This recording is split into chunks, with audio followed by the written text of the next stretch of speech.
Well, warmest greetings to you one and all. I'm Jeffrey Daugherty, the Christian Whistleblower, coming to you live from an undisclosed location somewhere deep in the heartland of America, coming from the heartland to your heart, hopefully. And tonight on The Last Stand, I'm very honored, very privileged, and really excited to have a lady with us that most of you know her work.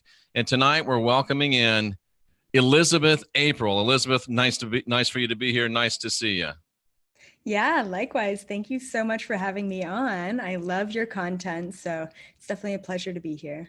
Thank you. You've been a busy lady lately. I saw you at Contact in the Desert. You're running all over the place, doing all kind of things. Oh yeah, I'm always juggling, but honestly, I love what I do, and when you love what you do, it doesn't feel like work. You know, that's so amazing. We work so hard to get to the place where we're doing what we want to do full time, and it's it's not always what we want it to be financially all the time. But like you said, when you are doing what you love, it really is not a day of work. It's just amazing stuff. And what a blessing, what a privilege to be able to do it and to be able to help people at the same time. Doesn't get any better than that. Absolutely. Yeah. Now, and I saw one of your videos today that you talked about flat Earth. And interestingly enough, I was with Eddie Bravo this weekend and spent about an hour and a half talking about flat Earth with Eddie Bravo. And I would love to put you and Eddie Bravo in the same room and just sit back and watch. That would be high entertainment, ladies and gentlemen. So who is Eddie Bravo? Eddie Bravo. Do you know who Joe Rogan is?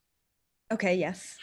Eddie Bravo is kind of like Joe Rogan's right-hand man. He's usually on the Joe Rogan show with Joe. Okay. And Eddie's Eddie is a BJJ, Brazilian Jiu-Jitsu teacher, and he's a stand-up comic. And he is arguably one of the most famous flat earth advocates. Okay. And I was in the green room at a comedy club with him this weekend, and it was just him and I, and we obviously got started talking about flat earth, and it was a really interesting conversation. And I like the way you handled it today. There's good information on both sides. There's a lot of passion on both sides. And it's important, I think, for us to, once we have a take on it, is it flat? Is it round? Is it somewhere in between? Let's go ahead and appreciate each other. Let's go ahead and love each other. Let's go ahead and be inclusive of each other and not kick each other in the teeth or throw each other out because we come down on either side of that issue. How do you feel about that? Absolutely. Yeah. I mean, it's just like the whole Trump debate. It's just like the whole light and love versus dark and evil, especially from me and my perspective in having access to a lot of knowledge and information. It's important that I stay objective to the information as a human versus, a consciousness that's connected to source. And I try and stay objective and neutral on most issues, even though I can get very heated and very passionate on things that I believe can be corrupt, I guess, in a sense. But I also believe that darkness and that corruption is needed. So just like in one aspect, the flat earth debate can be quite ridiculous. And another aspect, it is really real and really serious and really important for people to question the foundations of their reality. Whether it is flat or round doesn't really matter when at the end of the day, what we should be asking is, who controls our reality? And if we are in control of our reality, then what can I change in my reality or my life to be better aligned with what I want, right? So let's stop distracting ourselves with all of the push and pull and the right and the left on the outside of ourselves. And let's start really asking the serious questions and change our vibration from the inside. Absolutely. And you mentioned something briefly that's a very, very hard concept for people to get in their mind and then to wrap their minds around. And the idea that darkness, the idea that evil, quote unquote, the idea that hardness is necessary. Expand a little bit on that, if you will, why you feel and why we know esoterically that it is necessary. Absolutely. So I have like two different ways that I like to put this. One way is imagining yourself with everything you could ever possibly desire, right? So that's me in my life right now, by the way. So I'm with you. Congratulations. But yeah, totally. And so imagine, if you had everything you could, all knowledge, all material wealth, you had, all of the human relationships you could possibly desire, you had everything. I mean, that's only going to last for so long until it gets boring. We are here to be challenged. We are here to be met with resistance. We are here with our contracts to experience both light and darkness. And if we never had the darkness in the room, if we never had the shadows, then we would never know what light is. It would just be everything all at the same time without any sort of distinction. There actually wouldn't be a universe if there wasn't the binary between light and dark. We need that, not resistance, but we need that reflection in order to understand what is one versus the other. But then the biggest debate as an individual incarnation from source is try not to get caught up in the polarity of life and understand that there is a 0 point, there is a neutrality that you can come to terms with and come to objective awareness with, so that you're not getting caught up, but you're also really enjoying when, you know, you drop that glass on the floor and it breaks everywhere and you're like, no, that's awful. And then at the same time, it's like, but why did that happen? You know, and you're learning from it and you're growing from it. If we didn't have those moments of challenge, then we would get bored. You know, if you know everything, life gets boring. It really does. It does. And you mentioned something in one of the podcasts you're on that I watched, and this dropping of the cup just reminded me, you know, we drop the cup and it shatters. And there's a lot of people flipping back and forth between realities, seeing themselves in the future, in the past. Have we ever yet seen a cup come back together? So interesting. I believe that it's absolutely possible. And it's so interesting because within this past week, I got about 5 random messages. Of course, nothing's ever random, but I got 5 synchronistic messages of people telling me that after they listened to my Mandela Effect podcast, they experienced the Mandela Effect for the first time in their own lives. Now, I truly believe that we're always experiencing glitches in the matrix, but we're not always aware of it. It's the knowledge that once you step through that door, there's no stepping back out of it. And one of the experiences that I got from someone who listened was, I guess she was at work and she just got her nails painted. Now, imagine girls and their nails, you know, it's a big deal. They're loving, they're admiring the new nails, whatever. And so it's important for men too. We like to see a lady with good nails. We really do. Oh, super important. Okay, good to know. And so this chick was at work and I guess one of her nails broke and she was like examining it, right? So she's like, oh no, the paint is chipped off and now the nail's broken. I'm gonna have to go back to the place and get it fixed. And she's thinking about all the things. And then she says, 2 seconds later, she turns away. She turns back to her hand. It's not broken at all. No way. Absolutely. So when you think about, and you just brought up the example of breaking the glass and then reversing the situation. And it's not even reversing because you're not going backward in time. You're just hopping into another parallel reality. And I know even that statement sounds way overwhelming for people to even comprehend, but it's happening all the time. Every single time you make a decision to pick up your glass and take a sip, there is an equal decision where you didn't decide to pick up that glass and take a sip. And probably one where you dropped it and one where you spilled it and one where it was empty. Exactly.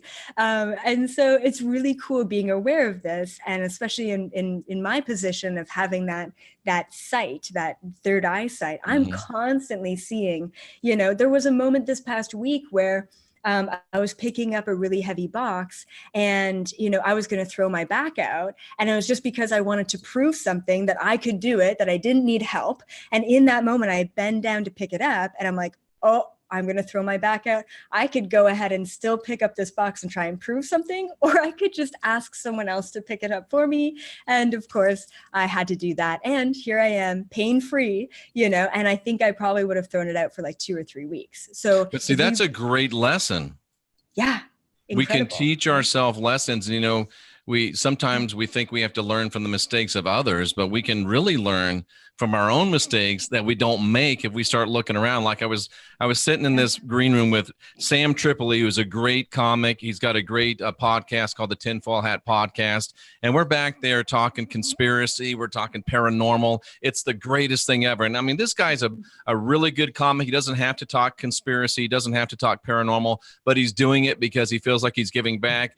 Chris Jericho, the wrestler, author, a great musician, he's getting into paranormal, into the conspiracy. He doesn't have to. He's given back. People like Rogan. I'm so excited that these guys are coming online. But we're talking about this, and I lost my train of thought about what he said. But anyway, we'll get back to it. But this was kind of a red pill weekend, Elizabeth. We had Jeffrey Epstein under max security, 24-hour surveillance, multiple cameras, somehow managed to kill himself in the midst of all this security. And you do this channeling. I've heard that you're a really good remote viewer. Can you tell us if Epstein is alive or dead? Can you view or check in and see if Epstein's alive or dead? Is that possible? I could, but I'm already, like, literally, even just as you bring it up, I'm already seeing the amount of, which also makes me think that this goes much deeper than just obviously it goes deeper than what they're telling us. But I literally just saw like 5 psychic soldiers pop up right away. This thing is being protected. Oh, dude. Yeah.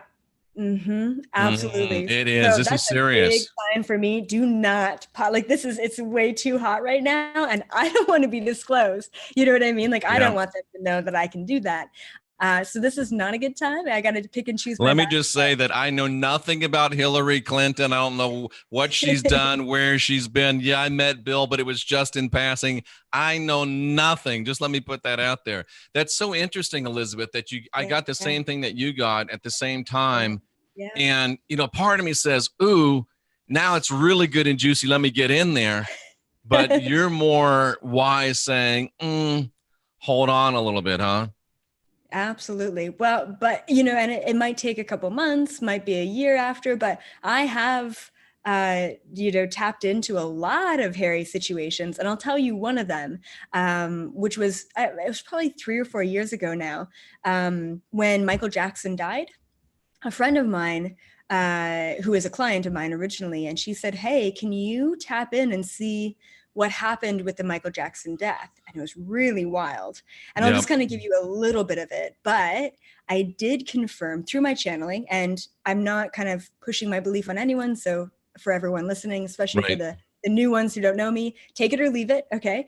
But I did channel that the real Michael Jackson never ended up dying. And in fact, for whatever reason, I don't know if it was him who ended up leaving. I saw him at this house, this beautiful all white house on the cliffside overlooking this gorgeous view. I don't know if it was it was definitely a remote location because it was very tropical. And then there was an ocean there. So I saw him there after they said that he died. I don't know if maybe his clone died. I don't know. I don't want to confirm that, right? And I don't know if it was him from years ago that was kind of chilling out at this mansion. I don't know if they, posed his death and he was there, but I saw him at that mansion after they said that he died. And one of the workers who worked there, and they were Spanish speaking, one of the workers who worked there knew that it was him, knew that they had released the fact that Michael Jackson died, saw him at the house because he was a worker at the house. Right. He sold out the information for a ton of money, one of these workers, and MJ ended up getting killed, like, on the property, right? So it was this whole thing. So, like, who took him away? Who set up the conspiracy? Who said that he was going to die at that time? Why did he leave? And then who killed him eventually? Like, you know what I mean? So there's always tons of information, but I also know when to choose my battles. And right now is not a great time for Epstein. That's very, very interesting, because I know that you could find out if he's alive and where he is right now if you really wanted to, but you think that would just cause too much blowback and too much targeting and too much oppression and too much really attack.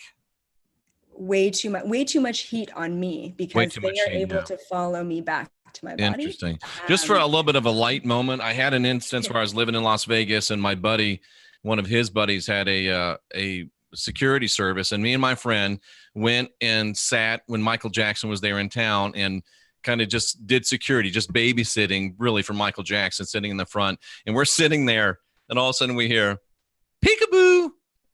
And we're like, what? And we hear peekaboo 3 or 4 times, and we look down the hall, and there's Michael Jackson, and then he ducks behind. And for all night long, Elizabeth, peekaboo, Michael Jackson. And the guy was just childlike. Yeah. Yeah. It was one of the most amazing things that I've ever seen. And it's just, that's why it makes it so hard. Some of the things that I hear about him, to think that he was capable of them, but I don't know. It's just, it makes it hard knowing the little bit about him that I did and haven't met him. It was really weird stuff. But the other speaking of, thing is, go ahead. What do we know? What are What we do we being know? fed? What is being projected? I mean, in having the abilities that I have and stepping into some of this knowledge, it's like, I can't believe anything that's out there at all. It's, I mean, it's pretty bad. And there's a lot of things that I won't say that I know, because people aren't ready at a conscious level to hear the real truth, and it's sad that people aren't even ready for some of the some of the more physical truths. They're okay, cool, other dimensions, okay, cool, aliens, okay, as long as I don't have to deal with it, as long as I don't have to change my life for it, okay, I'll accept it. But when I get into real hard-hitting physical third dimension political, media, mass media type of things, then people are really up in arms, because it's challenging their direct belief system based on what they think they know, rather than just maybe what is, right? Absolutely. And I think it's even more so when you get guys like Michael Jackson. Did he have issues? Did he have problems? Of course, we all do. But this was a guy who was, I think, really had a heart for truth, really had a heart for higher knowledge, really had a kind heart, really was trying to make a difference in the world. And it's those type of people, I think, that get attacked more and get the rumors put on them more. So I'm not absolving Michael Jackson, but I'm saying whenever you hear that about a person, especially a person who's trying to do good and who's really trying to be a change for good in a force for good in the world, think twice before you start saying, oh, they're a shill, they're a sellout, they're a this, they're a that. Right. Think twice before you do that, and think 3 times before you do that, and just don't say it. There's no reason to talk bad about other people, because it really just shows that you're not all that happy with yourself if you have to talk down other folks. Yeah. Elizabeth April, I read in your bio that, and if you don't want to talk about this, let me know, but you were consciously abducted by aliens. Do you feel like talking about that a little bit? Because that's fascinating. Absolutely, yeah. So the reason why putting the word consciously in front of abduction, is so important is because I was abducted many times in childhood that I had no idea, I had no recollection of whatsoever until it was 3 or 4 years ago. And I got a quantum hypnosis regression session. And I'm like, why don't I remember anything from 14 back? Oh, because I was being abducted since 4 years old. So those were a lot of abductions, but those were unconscious abductions. And then at 18, it was conscious, like so conscious, so real, so burned into my memory, as if it, as if you just came up and pinched me, and it's still there. So when I was 18, I was really starting to open up. I was starting to astral travel. I was starting to lucid dream. I was starting to read thoughts. I was starting to receive downloads on things like quantum physics. I was starting to kind of remember who I was, flashbacks of past lifetimes, all of that great stuff. And then I went away to a 10-day meditation retreat called Vipassana. And on the second night of meditation, which of course it's out in the middle of nowhere, this retreat center, it's about 5 miles away from a military base. So check. And out in the middle of nowhere on the second night of meditation, I was literally abducted by the tall whites. But I mean, of course, it's a very vague kind of, identifier or species name for them. They were just quite tall and quite white, quite pale. It was a very fearful abduction, to be honest. And, even now I ask my spirit guides and my cosmic family, it's like, well, why didn't you guys just abduct me at 18 consciously? Why did it have to be like that? Why did it have to be so aggressive? And they tell me, and it makes so much sense, that it had to be that way for me to understand the fear that most humans go through in having an abduction. 99% of my abduction experiences have been absolutely wonderful, and they've been activating, and they have been thrilling, and they have been mind expanding, and then that one abduction, I just needed to learn basically the level of awareness and fear that most people have around all abductions, whether they were good or bad, so I had to experience that to really have more compassion for the rest of humanity. Because for me, I'm like, aliens are awesome, what are you talking about? Like, so even if it was a negative experience, I still love aliens, all of them, interdimensional beings. So And so yeah, so empathy for what other people have experienced. yeah, absolutely. Absolutely. Instead of ignorance for it's all good, I understand, but at the same time, and I always ask abductees this. And one time I got called out on a panel, which is funny because I think Lauren Eisenhower was on that panel. And so, oh yeah, I always ask abductees this, especially the really fear-based ones, is, so did you expand like psychically? Like, did you all of a sudden like have a lot of abilities that you never had before the abduction? And they're like, yeah, always thought that was weird. Yeah, okay, cool. Well, at the end of the day, you're here, you're alive, and you're way more conscious. You're way more awakened than you ever were before that abduction. Whether your human was perceiving it as one way or another. I mean, look at you now. This is brilliant. And yet a lot of people get really stuck in the fear of what had happened to them rather than who they are right now, fully activated and awakened because of that experience. Yep. So I truly believe light and dark, everything happens for a reason. You have to experience the binary to really conquer and not really have to feed into either one of them, and that's the ultimate power, is the power of free will, regardless of light or dark. That's great stuff. And you mentioned a couple things there and we've talked a little bit, I think just through email, about both of us get a lot of pushback from people that are hardcore fundamentalist Christian types. And you just said the fact right there that you had a lot of great things. You've learned a lot of positive things by alien abductions. And people of that ilk are going to say, oh, she's being taken by demons. She doesn't know the difference. She's crazy. But you said something on a show that I was watching. You were talking about the neural networks. I think it was one of the shows with Rex. And you were talking about what a neural network was. And you mentioned something about a flow. And I found it so fascinating. And this is for our Christian friends. If you go in the Bible, in the New Testament, the word Christ is a terrible translation. It's a mistranslation. It's a hack job of the original Greek word. And Elizabeth, you won't be surprised to hear this at all, but some people will. You're talking about neural networks and flows and what is it? The word for Christ is Christos in Greek, and in English it translates to anointing, consecration, flow. So I really think that the neural networks that you're talking about, these universal neural networks, these interpersonal neural networks, they really are this and I'm getting goosebumps again. It is the neural network of the source down to us. It is what the Christians mistakenly call the Christ, and that word is there to trip us up so we don't understand that it's a flow, it's a consecration, it's an anointing, and it is a network we can all tap into. Absolutely. Hands down, 100% agree.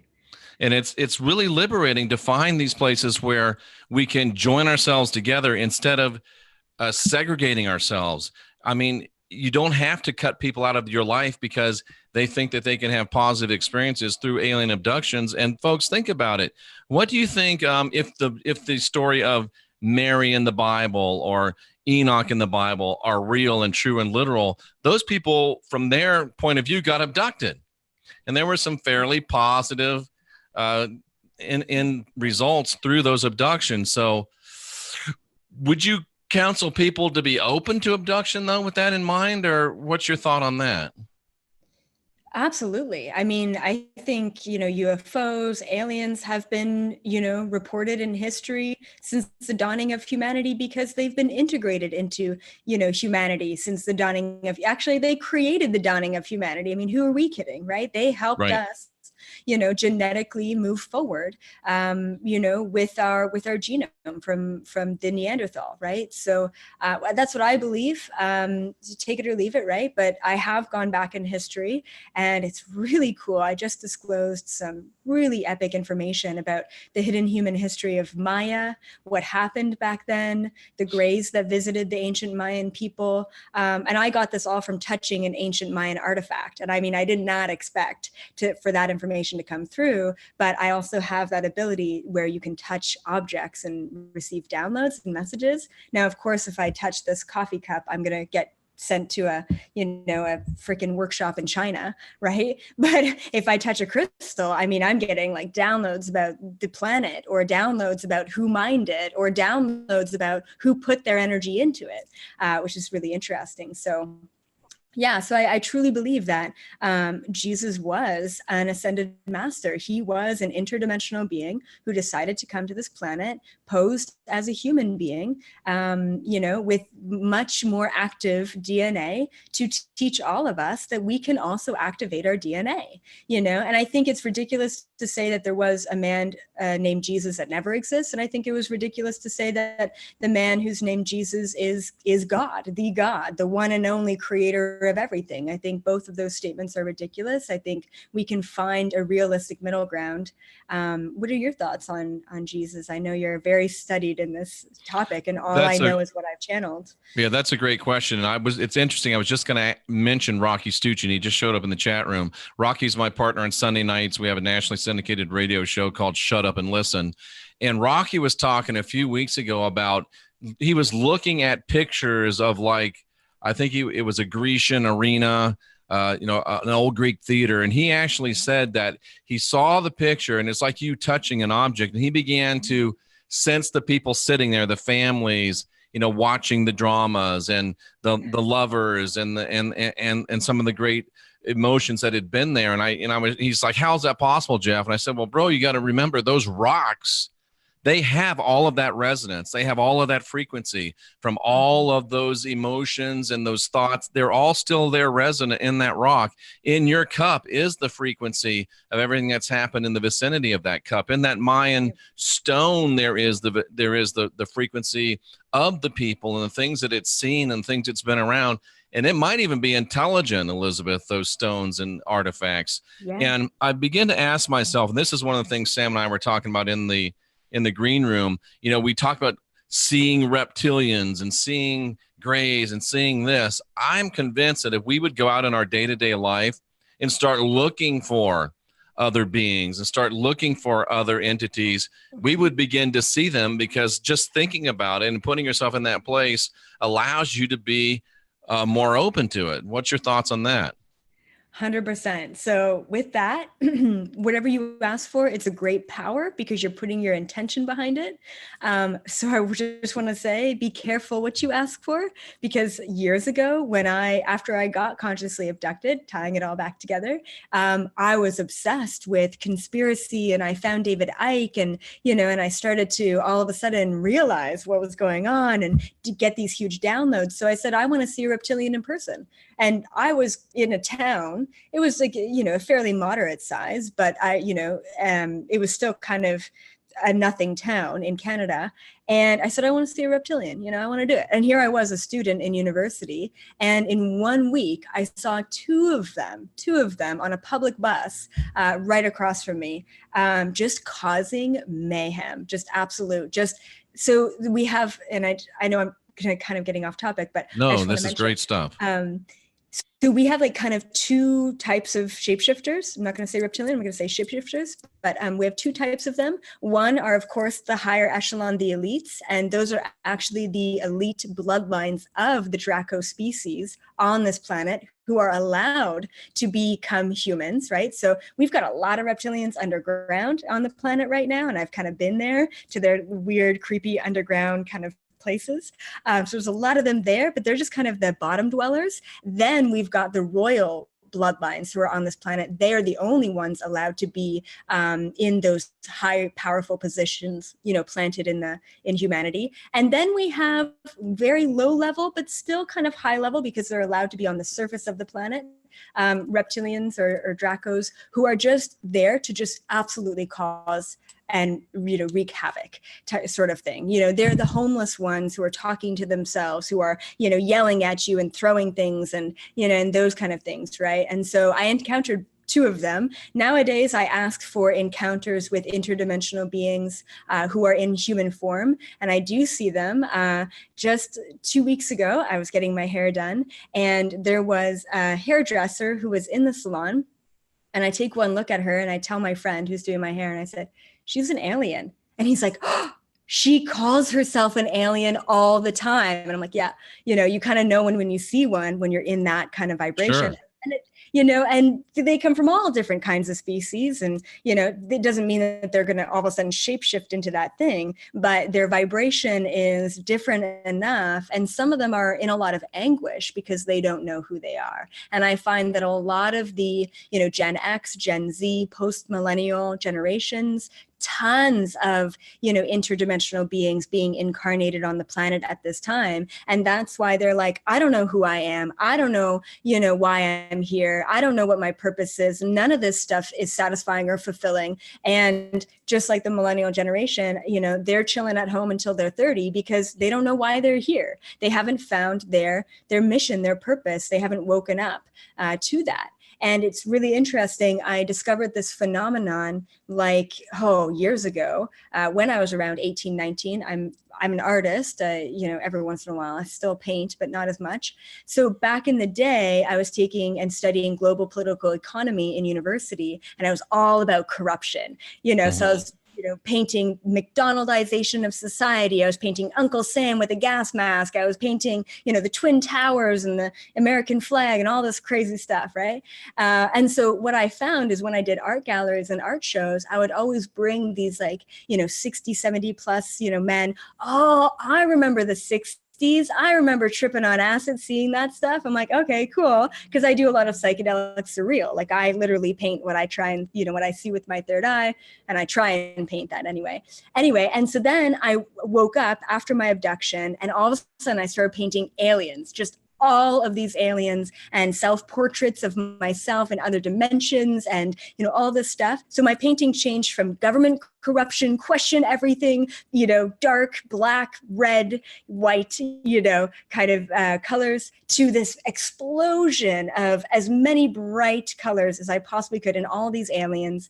And all of a sudden I would go to these art galleries with my art, and I would have these children, 6 years old, 10 years old, pulling their parents across the room to say, mom, mom, mom, mom, mom, I want that. I want a poster. And it's a kind of like this freaky looking interdimensional being. And they're just obsessed. And I had probably about 3 or 4 moms that one gallery say, hey, do you do art classes? Can you teach my kid how to do this? Because she's obsessed with you, and they're 6 years old, right? And it's the vibration of the awakening. It's the vibration of something that could be perceived as quite freaky, because they are kind of freaky paintings, but at the same time, it resonates with this younger generation. And it reminds me of Rex saying when he was in the crib seeing these beings, and then seeing them years later on Star Wars. He's like, I saw those dudes. So maybe those kids were like, oh, I know who these people are. That's like ones they know.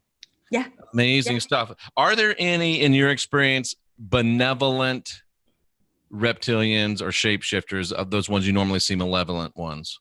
Yeah, absolutely. I agree 100%. I'm glad you said that.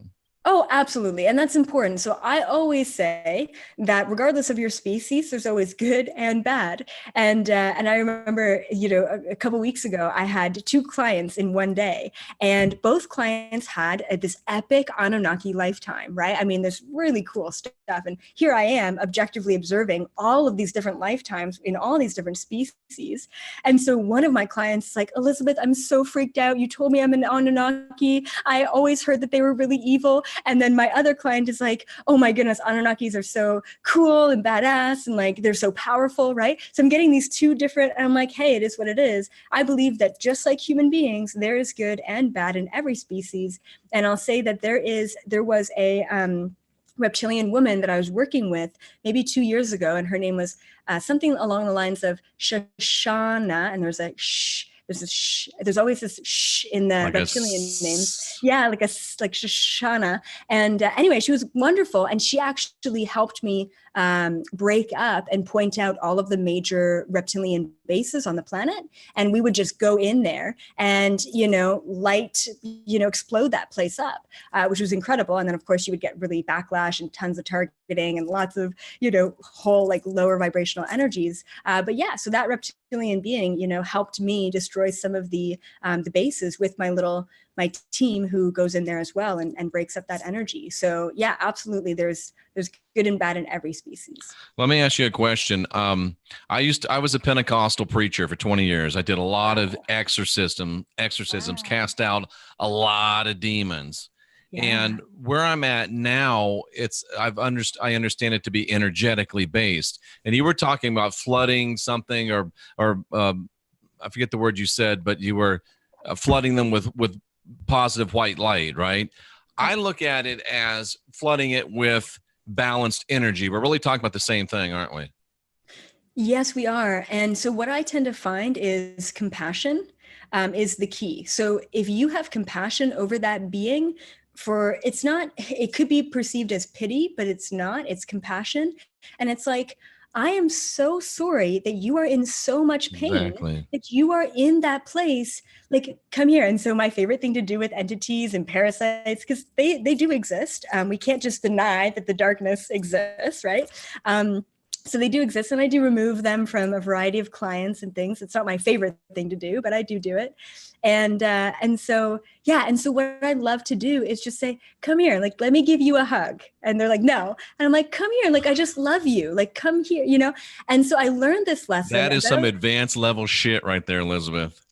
Yes. And it's funny because sometimes when I try and give them a hug, they'll try and stab me in the back to drive fear, to lower my vibration. Like, and then what I say to them is like, thank you so much for giving me your little love stabs. And they hate it. And usually they just bust into they either have to recalibrate into balance, or they got to go. Yeah. Yeah. There's no other. That is so amazing. I've never heard anybody else and they ascend, be on the same place with me on that. It's so true. Sometimes they're out of there and they're like, I can't handle this, I'm gone. Exactly. Or sometimes they actually transmute into love because they're like, finally someone sees me. And that's all they need. That's it. But it takes a lot of fortitude to say, come here and let me give you a little hug.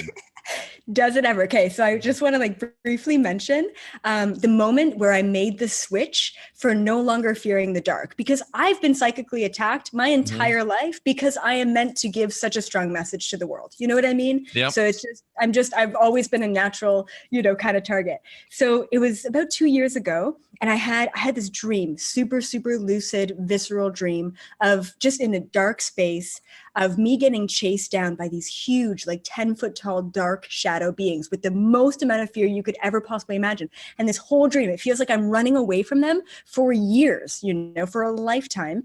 And then halfway through, because I wake up in the dream, I'm like, this is ridiculous. Why am I running? Why am I scared? So I actually stop in that moment and I turn around and I face the three of them and I said, I love you. I'm like, come here, give me a hug. And when I did that, they transmuted, all three of them. And I said, this is it. Meet all fear with compassion. That's right. Because it's sad that they're in that place. And we've all been in that place too. And we can't feed more reaction or more fear into the fear. I mean, that's not going to help anything. You just have to. Fighting won't be effective. It won't be effective. That's actually what they want. Whatever you resist continues to persist. Ooh, so what's the opposite of resisting? Accepting, loving, come here and give me a hug. That's exactly what you have to do. But 100%. It takes a lot of, it's tough. But once you do it, you're like, oh, wow, this really, really works. You said something earlier about the aliens. A lot of alien species have helped us along with our genetic path. What about the people that think the Anunnaki, the aliens have all been jacking our DNA and messing with our DNA and screwing up our DNA? How do you balance those two ideas? Okay, so once again, it's all a perception, and everyone has the free will to believe in whatever resonates with them, not whatever they've heard, but whatever resonates with them. And upon hearing and understanding both sides, then and only then can you determine what resonates with you. If you've only ever heard one side of things, then you're limiting yourself to the fullest approach, right? So I just want to mention that. Right. So for me, it's like, if they were entrapping us with their DNA manipulation, then why would we be so brilliant with our capabilities right now at this time. I believe we're all psychic. I believe we can all transmute. I believe we can all hop into parallel realities. I believe that we can all wake up. I believe that we can all do all of those things. And it's really freaking powerful. If they wanted to wipe us off the planet and not even deal with us little tiny ant species, I call us ant species because we're just so small in the universe, then they would have done that. They would have done that years ago. They have the power to do that. So if they were actually evil or whatever and wanted to mess with us, they could have done that. They would have done that. We would all be deformed right now, but we're not. We're these incredible, powerful, beautiful beings who have not realized our power. And those, I believe, those who think that our DNA has been messed with have clearly not unlocked their DNA. Ooh. Absolutely. They don't know their own power. It's how you look at it. Do you look at it as they're screwing with us, or do you look at it as, oh, have they opened up something that wasn't available to me before? Let me see what that is and let me grab it and run with it. Absolutely. Let me hit you with an idea, Elizabeth. This is something that I've been talking with another great researcher about named Robert Stanley. And we're convinced, and you're a person that would understand this and give me your feedback on this. I'd also love to hear what Rex has to say about this. Do you remember the salute to America on July 4th that President Trump gave there in Washington, D.C., the whole great big thing with the flyovers and the bands and all that? Okay. He did a huge, you're Canadian, so it's not that big a deal to you, but he did the huge salute to America down here on 4th of July. Okay. And I was watching it, and, I'm a veteran, I'm patriotic, but I was moved beyond that. I was crying, I was weeping. It was just, I couldn't understand it. And I got in touch with Robert. I said, what was going on? And as we've looked and we've researched, we really believe that Donald Trump and probably forces that he's aligned with actually did on the 4th of July a psychic clearing of dark forces from Washington, D.C., and simultaneously there were those earthquakes out near you in China Lake, and that was also a cleansing, maybe even a military cleansing of dark state, dark left forces. So we really believe that Trump was doing a psychic cleansing on the East Coast and a psychic / physical cleansing on the West Coast. And this guy, Donald Trump, for all of his foibles and all of his warts and all of his, I can't believe he said that,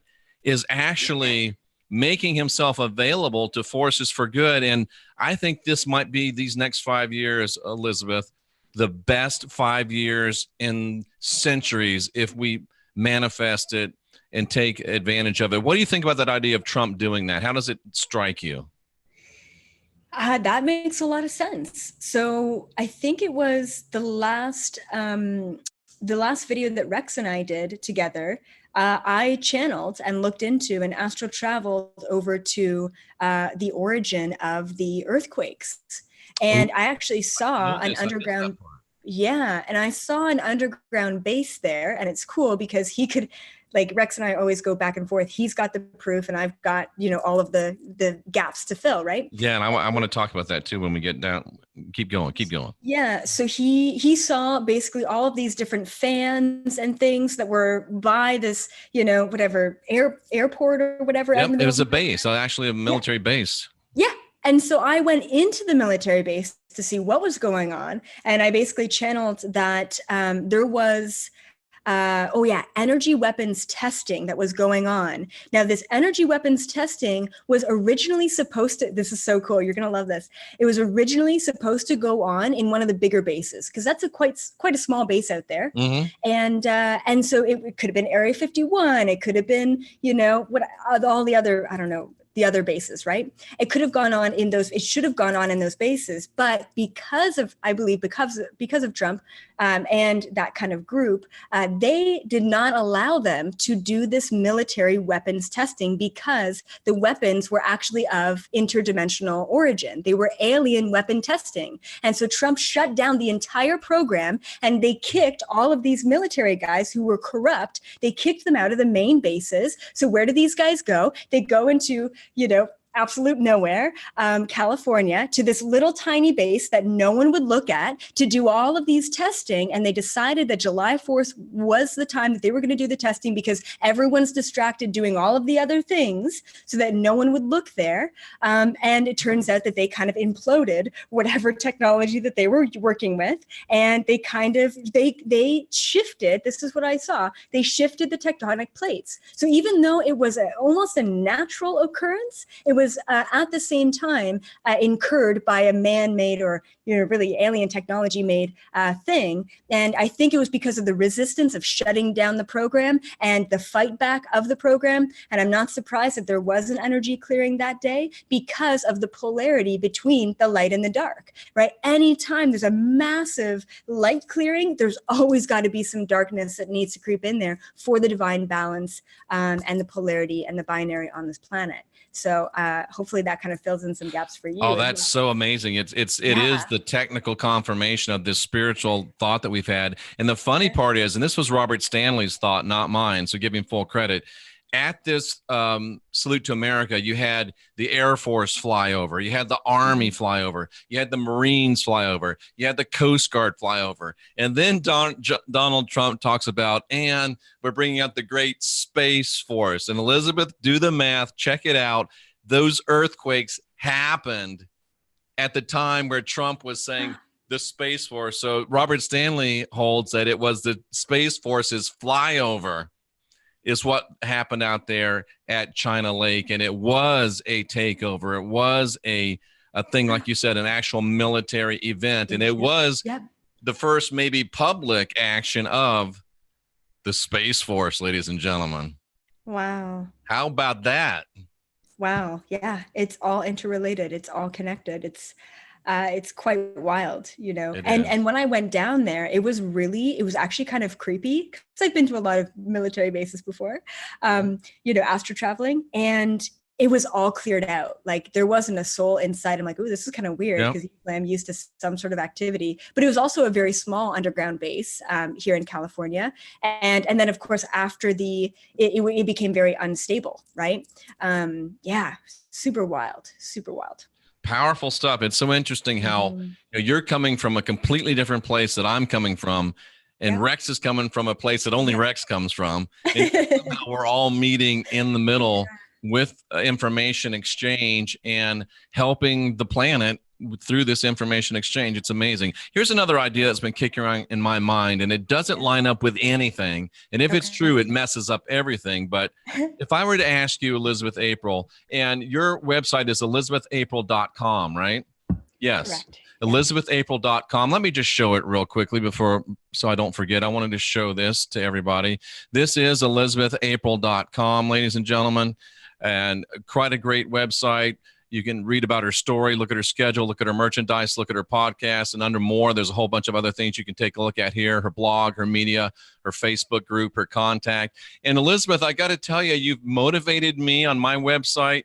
Mine looks a little bit different, just kind of plain and normal. And this is our new CBD sponsor, Verve. Yeah. I'm not a CBD person, but Rocky Stucci and many veterans that are having real trouble with PTSD swear that this is the best stuff out there. Focus, Life Force Energy, puts you in a high consciousness state, and of course Gaia. But I think, Elizabeth, I might go to the photographer and get me some of this look right here. have my shirt off and some of these flowing little things like that.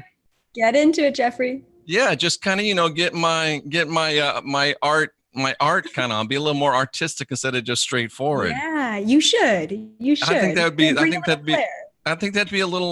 good. Maybe I could get Rex out there and we could do like a double man shoot or something like that. You got to bring Grayson though. You got to have a little. That's right, Grayson. Yeah. He would love it too. That's really, really interesting. But go to elizabethapril.com, and you also have a YouTube channel, don't you? Yep. And what's your YouTube channel? It's Expand Your Everything. / YouTube Expand Your Everything, but it's really just Elizabeth April. If you type Elizabeth April into Google, you'll find all of my socials and videos and Instagram and all of that great stuff. Perfect. Charlotte gave me an idea. She says, Jeff, red scarf, cigar, kind of like blowing off like that. I could do like Blue Steel. It would Do be it. perfect. Yeah, Perfect. perfect. Perfect. Get So your bike in there. do what? Get your bike in the photo shoot. Absolutely. Absolutely. That's what we need to do. You said something when I first heard it. I thought, what the hell is this girl talking about? You said, and I really, when I first heard it, I'm like, I cannot have her on my channel. I just can't. You Oh said no. you do absolutely no independent research. Right. And I'm like, what the hell is she talking about? But explain what you said after that made me say, oh, that makes sense. Right. Yeah, exactly. So when I was super young, like around the age of 16, I was basically greeted by my spirit guides, and they said, if you have to read a book, read it for school. But try and stay away from all external research related to philosophy, spirituality, even science, quantum physics. Stay away from it. You have everything that you need. Didn't really know what that meant at that time. Of course, as I start opening up, I start realizing, wow, everything that I need to know will come straight from the source as a channeler. And so the biggest thing is not to muddle my own perception with other people's perceptions. And I believe that if we're all channeling, and I believe that everyone channels, whether they call it that or not, but if we're all channeling straight from the source, then everyone's going to resonate with it deep down within themselves because they're also connected to source. If I bring my 26, 27-year-old self into the fold, into the, oh, I don't really agree with that, but I don't know what I think about that. No, then I'm going to muddle the information, right? So it's like I'm already dealing with my perception as a human. I don't want to have to deal with all of these other authors and researchers and philosophers and coaches and what they have to say about it. So a lot of people will come up to me and say, oh, have you ever read Nietzsche? You sound like Nietzsche. Oh, that's cool. Oh, have you ever read the Book of One or Raw, the Oneness or whatever? Oh, you sound like that guy. Okay, cool. That's awesome. And once again, it's just a validation that we're all tuning into the same source. And I always say that it's my information. This information isn't mine. It's not about me. It's just about the information as a whole. And I'm just a conduit for it. So, But Elizabeth, that's not the way we do things. You're supposed to read the books. You're supposed to memorize them. You're supposed to know all this stuff. But you said something even more profound, I think, than that. Whatever I was watching, you said that, I don't read and I don't do any independent research because, and if I'm wrong, correct me, but I think you said something like the information of this third density realm can mess it up. Oh, absolutely. Oh, absolutely. Well, that's the problem, right? The perception is actually the skew. It's the lens of the information. So I've spent a long time trying to separate my perception, my ego, my human, which we need to have because we're all human, from my consciousness. And that's why a lot of people, if they're on the level, resonate with the information that comes through me, because I try and keep it as clear as possible because the density is tough. And if I have an individual who is in a dense place, okay, just a lower vibrational frequency, they are going to try and fight me tooth and nail because they're just not at that frequency. And that's okay because I don't believe that there is any better or worse frequency because I understand that I've been there too, and so there's no judgment. There's just a difference in vibration, and that's all. Absolutely. And I'm going to make a confession here that I just realized, but I used to be a voracious reader. I would read 2-3 books every week. And I was reading Manly P. Hall and Blavatsky and reading all of it. But about a year ago, as I look back now, I've stopped reading. And the craziest thing is the last year has been exponential spiritual growth for me, exponential growth for this channel. When I stopped reading and stopped studying and stopped doing the stuff that I know we're supposed to do. And it pisses me off, Elizabeth, but it looks like you're right. Yeah, absolutely. It's so interesting. But listen, I'm 56. You're 26. You're supposed to be saying to me, oh, wise old guy, I learned from you. But it's completely opposite. It's interesting. And it's so funny because for years, me saying that I didn't do any research, like I didn't want to tell anyone because it discredited me to such immediately. I really thought I can't have this girl on my channel. She just said she doesn't do any research.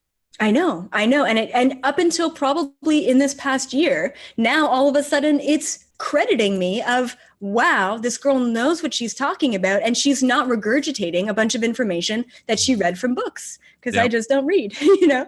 So, Yep. so super interesting. But you can read, right? You know how to read. I can, maybe I'm writing about 5 books right now. So You're Canadian, so we know that you're very well educated.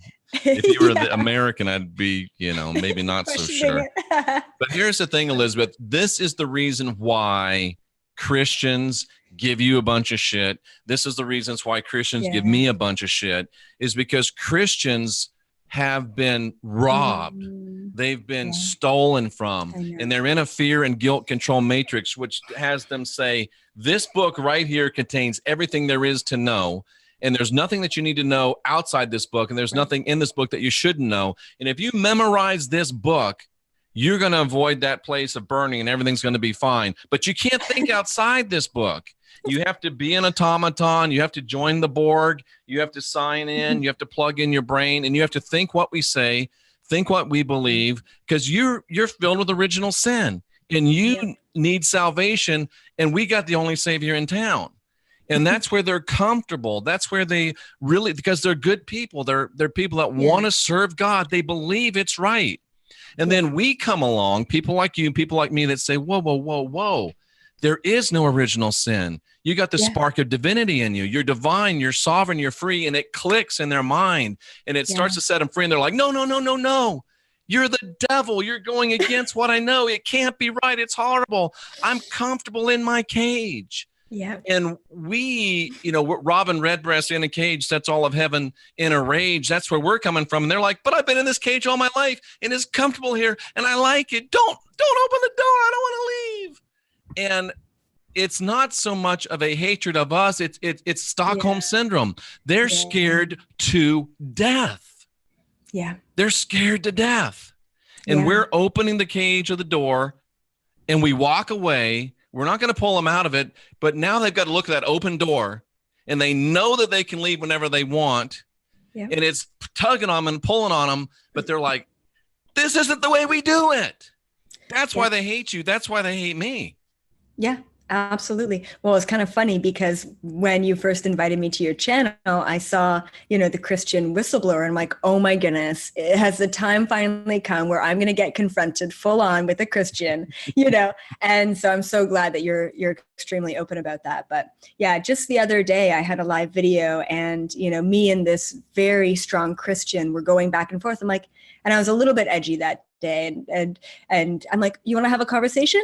We're live. Let's have a conversation. So his comments, and then me, and then obviously just got a little out of hand on his end. So, but I said at the end of the little discussion, I said, thank you so much for joining. And thank you for watching me every single Monday, because I see him watching all of my videos every Monday. And I just say, thank you so much. I have gratitude for you being here and for you listening, because deep down, somewhere in that soul, you are resonating with the content. No matter how much you want to push back on me, I know you're here for a reason. So thank you for being here. I used to be really hard on those kind of people. I would jump them right away. I know. And I realized It's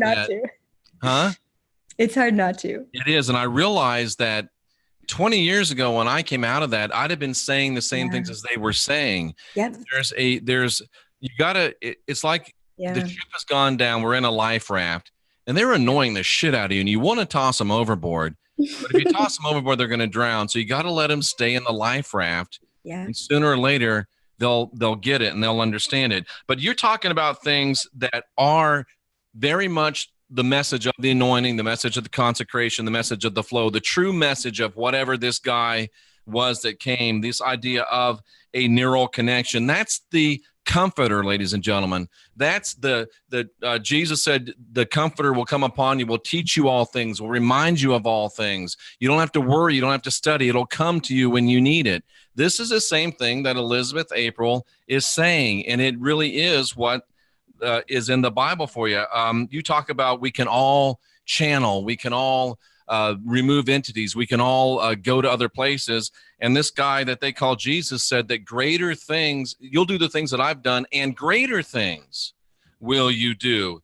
It's the same thing. Mm-hmm. it's being said in different words, and hopefully people will get to the place where they can begin to understand this, and they can begin to open up to it a little bit more. And we're running out of time. I want to hit you with this one last thing. You were talking about when you go into other places and other dimensions, making yourself invisible.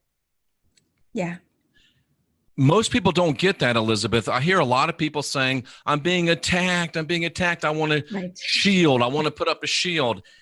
And that's okay. But what you don't understand about shielding was invented for people like Elizabeth, for people that do shamanic work, to get where they need to go without being undetected. And then you drop the shield and you do your work. Shielding isn't meant to be the thing that protects you 24/7. And it's much easier to not worry about protecting yourself, to learn how to be aggressive. And the aggressiveness is, come here, let me give you a little hug. Would you comment on that thought? I'm so glad that you bring this up. Once again, I have experienced psychic attacks, is what I call it, for a very long time. And, for a very long time, I would put up a shield. I would try and protect myself. I would try and ward away all of those, bad things and entities or whatever. And then, it was only a couple of years ago where I was taught about the power of invisibility. And they said, look, shielding and protection is leaving you in a state of fear. Because if you think about what shielding protection is, like you said, all the time, it's survival. Absolutely. You are triggering your own prefrontal cortex into the fight or flight mechanism, into our own reptilian brain to say, oh, don't get me. Oh, am I going to be safe? Oh, am I okay to be here? Oh, should I protect myself more? So ever since I made that realization that shielding is actually attracting what you don't want, because you're constantly hiding, you're constantly feeling like something's going to happen because you constantly feel like you need to be safe. This is next level shit, ladies and gentlemen. Listen up. It's detrimental. It can be extremely detrimental. And this is the problem, is that there's so much misinformation out there. And I don't want to say that I always have the right information, but it's sad to see so many people kind of getting convinced in a lighthearted way that what they're doing is right, when really, it's really the opposite. So what I say to everyone is, if you want to astral travel, if you want to, usually you don't need that much protection, unless you're kind of like going to the 12th dimension and back. Then maybe you kind of want, you're going a long ways. But ultimately, if you feel like you're being watched or anything like that, and that's all possible, but it's quite rare, then it's the invisibility. So just imagine yourself absolutely invisible. Another technique that I do, and I used to do more often, but nowadays I'm at such a vibration that they can't even come close, which is awesome. I do a mirroring technique as well. So if there's like some sort of, even if it's a coworker that you're working with a really low vibration, instead of like projecting back and being the empath and sponging it up and then releasing it out, the wrong thing to do. And then of course, instead of being invisible and saying, I'm not here, don't look at me, which is also hiding away in that sense, in a more physical sense, the best thing you can do is literally imagine or visualize a bunch of mirrors all around you. Like your whole aura is just a mirror. So instead of needing to project and instead of needing to consume and bring in all their energy, they literally, whatever they give you, it's reflected right back at them. And you can sit there and nod and smile, and they're going to build and build and build and build, and they're going to create their own chaotic storm. And you can just sit back and say, yep, you did that for yourself. And all you have to do is be a mirror, but also taking responsibility that you are a mirror and not taking that person's energy personally, because you're just a reflection. And so some people who are a big reflection for people get a lot of people blowing up around them. And you just have to make sure that you're not taking that on personally. So a couple of different things or ways to deal with energies. Mostly we as humans have to deal with more of that lower vibrational human energy around us. Most people don't have to deal with a lot of psychic attacks or energy that way. Yep. Can I ask you one more question? Yeah. Right on that fact. Actually, a vampire taught me this. Okay. When people are projecting bad energy at me, hate, jealousy, anger, it's just energy, right? It is just energy. All energy is energy. It's neither good nor bad. It's their little intention that's on it, which makes it hate, fear, right. Anger. So what this person taught me, and I have been doing it, tell me what you think about it, is here comes this strong energy. Who doesn't need energy? So here comes this strong energy. I imagine it as a flaming arrow, and I catch it and I blow it out. That's blowing off their intention.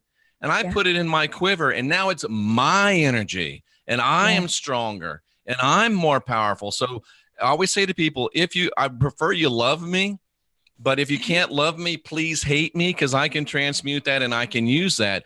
Just don't be indifferent. What is your thought on that? 100%. I mean, that's next level right there.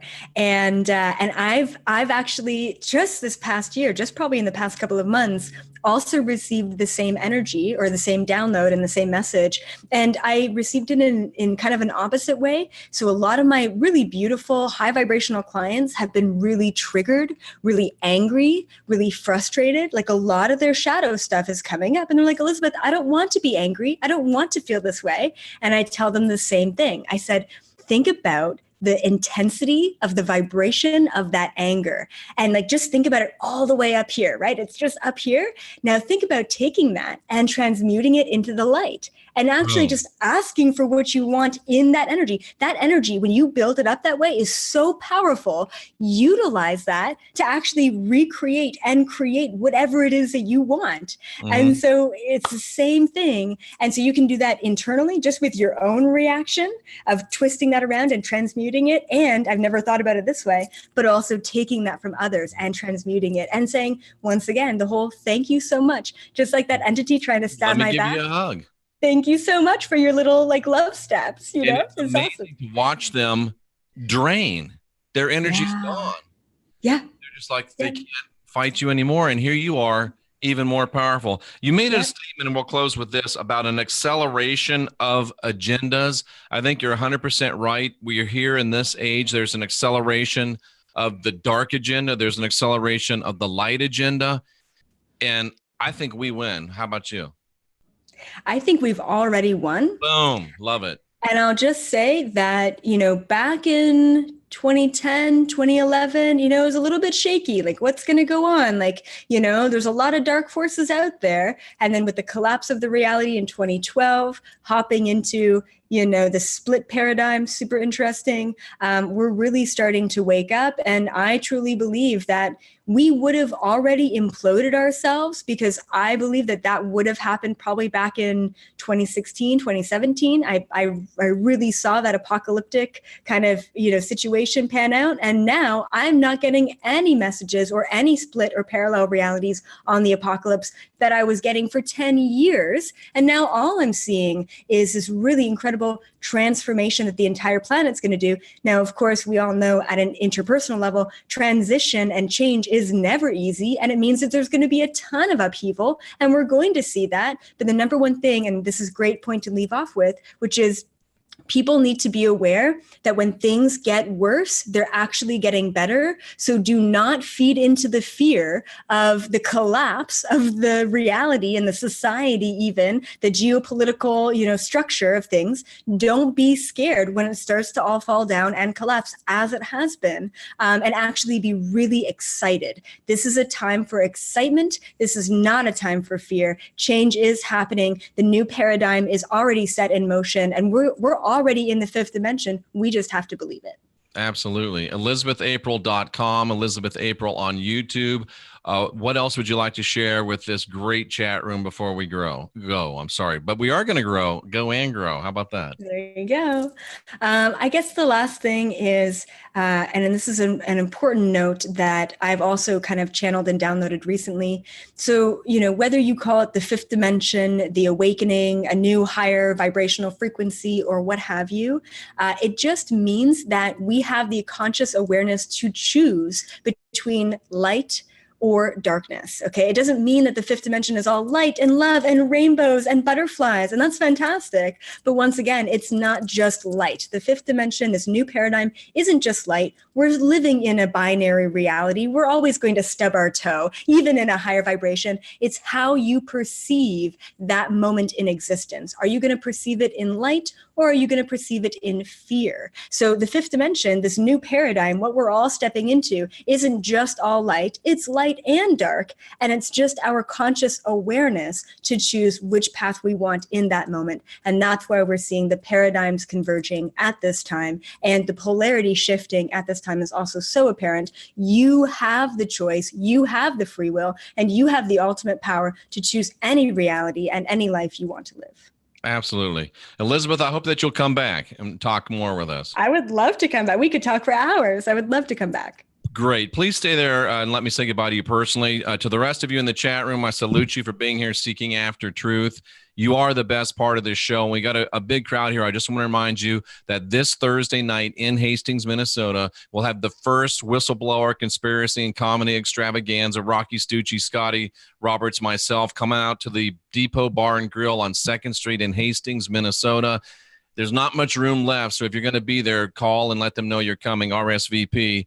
And go, please, and go to Elizabeth April's channel. Go to her website. Avail yourself of the great opportunities and products and services that this powerful woman is offering. It's so good to see powerful women, powerful young women. We've got enough old white guys. Let's get some new blood in this thing. Let's start paying attention to some new voices. Elizabeth, thank you so much for being here. I appreciate you very much. And folks, remember, we're the last generation of real humans, so let's get busy.